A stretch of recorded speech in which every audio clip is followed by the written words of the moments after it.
There was a time when India was called the Golden Sparrow, which translates to Sone ki Chidiya in Hindi.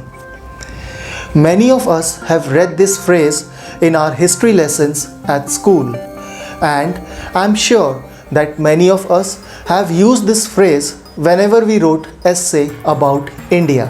One interesting thing that I noted about the usage of this phrase was that whenever we use this, we often talk about the material wealth of India, and we conveniently ignore the symbolism of sparrow.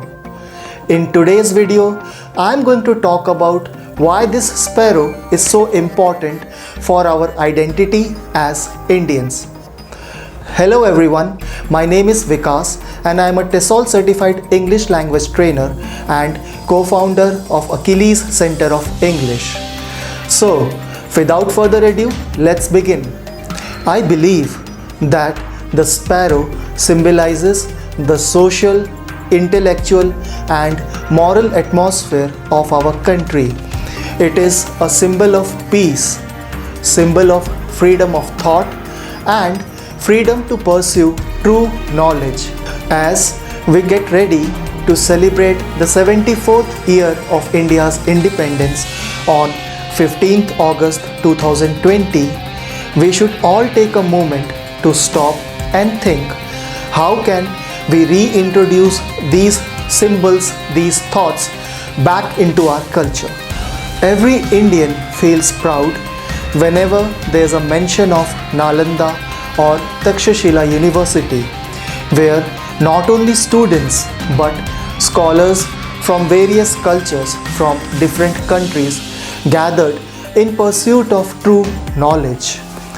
The reason behind the success of those universities was the amount of time they invested in researching a subject thoroughly. They also promoted a safe space where students or learners can commit mistake without the fear of being judged. They were consistent and disciplined in pursuit of their knowledge, which made these universities the center or hub of true knowledge, and India became Vishwa Guru. Later on, when Britishers ruled over India, they needed people who would follow their commands without asking any questions.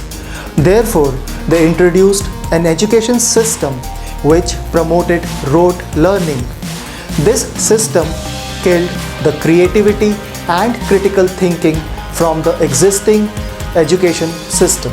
The time has come, and if we want to regain the title of Sone ki Chidiya, then we need to reintroduce the concepts of creativity and critical thinking in our education system. These terms are not only related to subjects like maths or science, but they are also an integral part of language learning process. The process of language learning must be organic. In the present system, whether we talk about a student who studies in an international school or a professional degree holder sitting in a boardroom meeting, both the people find it difficult to converse using the language fluently and confidently. The reason behind this is rote learning and limited exposure to authentic language. This is the very reason we fall behind in global arena despite having the best of brains in the world. This Independence Day, let us all take a pledge to practice critical thinking and creativity in our pursuit of knowledge, to communicate effectively, to excel in our respective fields and take India forward. Together, we will again become Sone ki Chidiya, the Vishwa Guru. In the meanwhile, don't forget to learn, grow and excel.